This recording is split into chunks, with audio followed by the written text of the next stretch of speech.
In the Wild West, hygiene wasn't exactly a top priority, but over time, cowboys and townsfolk began to understand the importance of taking care of their bodies. Through trial and error, they developed their own methods in those tough conditions. At first, a lot of things were uncertain, but mistakes were corrected, and more practical solutions started to emerge. You'll be amazed when you learn how these people transformed hygiene in such a chaotic environment. In the 1800s, taking a bath was quite a hassle because water heaters weren't common. So families would take turns using the water, first the grandparents, then the other family members. You can imagine how dirty the water would get by the end, and babies were always the last to bathe, almost disappearing in the murky water. That's actually where the saying, "Don't throw the baby out with the bathwater," comes from. This old practice serves as a reminder of both hygiene and solidarity, showing us the value of resources. Back then, tooth pain was thought to be caused by tooth worms. In a world without floss or mouthwash, cavities were common, and doctors, not knowing the source of the pain, came up with this theory. To drive out the worms, they would blow smoke into patients' mouths. While this primitive and creative approach might seem odd to us today, it made a lot of sense at the time. It's an interesting example of how humanity finds inventive ways to tackle the unknown. In the past, people used to sleep in beds infested with bugs. Straw mattresses were designed to address the difficulties of sleeping on the ground, but they also made perfect homes for insects. With no way to wash them, homes were overflowing with pests that contaminated food, and people spent unhealthy, restless nights. Beds had become more of a battleground against bugs than a place for relaxation. Finding clean water in the Wild West was almost impossible. Water sources were often dirty and full of bacteria. Stagnant ponds were tainted with animal waste, and rivers were polluted with runoff. Collecting rainwater was the safest option, but it didn't last long. Water had become an incredibly valuable resource for survival. In the past, hair care was done with quite primitive methods. Without modern hair care products, women had a hard time keeping their hair clean. To add shine to their hair, some women would try to nourish it with a mix of whiskey and castor oil. Then they would use rainwater or sodium-based borax to rinse out the mixture. Hair care at that time had become both an artistic and practical challenge. The pursuit of beauty and cleanliness was achieved with the limited resources nature provided. Before the invention of toilet paper, cleaning up was done with quite primitive methods.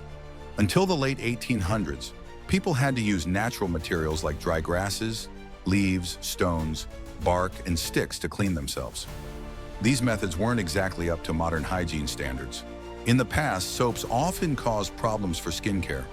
While wealthy people could use high-quality soaps made from the yucca plant, most people had to settle for harsh, abrasive animal fat soaps. These soaps would dry out and irritate the skin.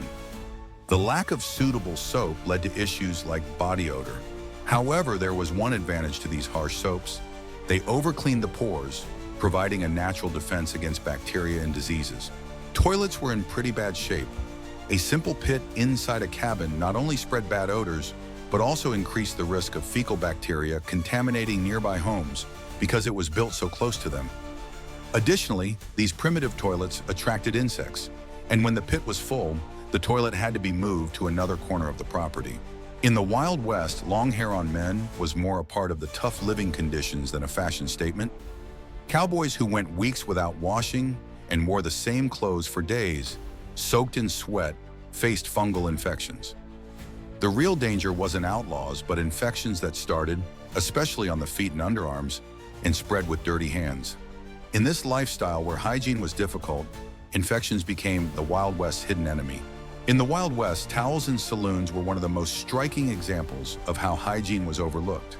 A man would wipe beer from his beard with a towel, hang it up without a second thought, and then the bartender would use the same towel to clean the bar. This ongoing cycle throughout the day led to the towels becoming filled with dirt and germs. These towels, never washed and continuously reused, would gradually turn into breeding grounds for bacteria. Sexually transmitted diseases were spreading rapidly. The lack of knowledge about protection methods and the neglect of hygiene in places like saloons made it easier for diseases to spread. Moreover, most people didn't even know how these diseases were transmitted, which only heightened the danger. Chewing tobacco was quite common, and saloons used spittoons, buckets for saliva. However, most people didn't aim their spit into these buckets, so saliva ended up on the floor, dirtying the bar's surface. This scene showed just how weak hygiene standards were back then. Women were well aware of the effects of the sun on the skin, while men tried to protect themselves from the sun with hats and long sleeves. Women were much more meticulous about it. They valued having healthy, soft skin and would cover themselves with tight clothing. After the Industrial Revolution, as work moved indoors, the fashion for porcelain-like white skin spread rapidly. Middle and upper-class women took great care to protect themselves from the sun, even going so far as to lighten their skin. This effort was the sharpest way to distinguish themselves from suntan fieldworkers. White skin was not only a mark of beauty, but also a sign of status. Subscribe to our channel to stay updated with intriguing visuals and stories. Don't forget to enable notifications so you won't miss our latest content.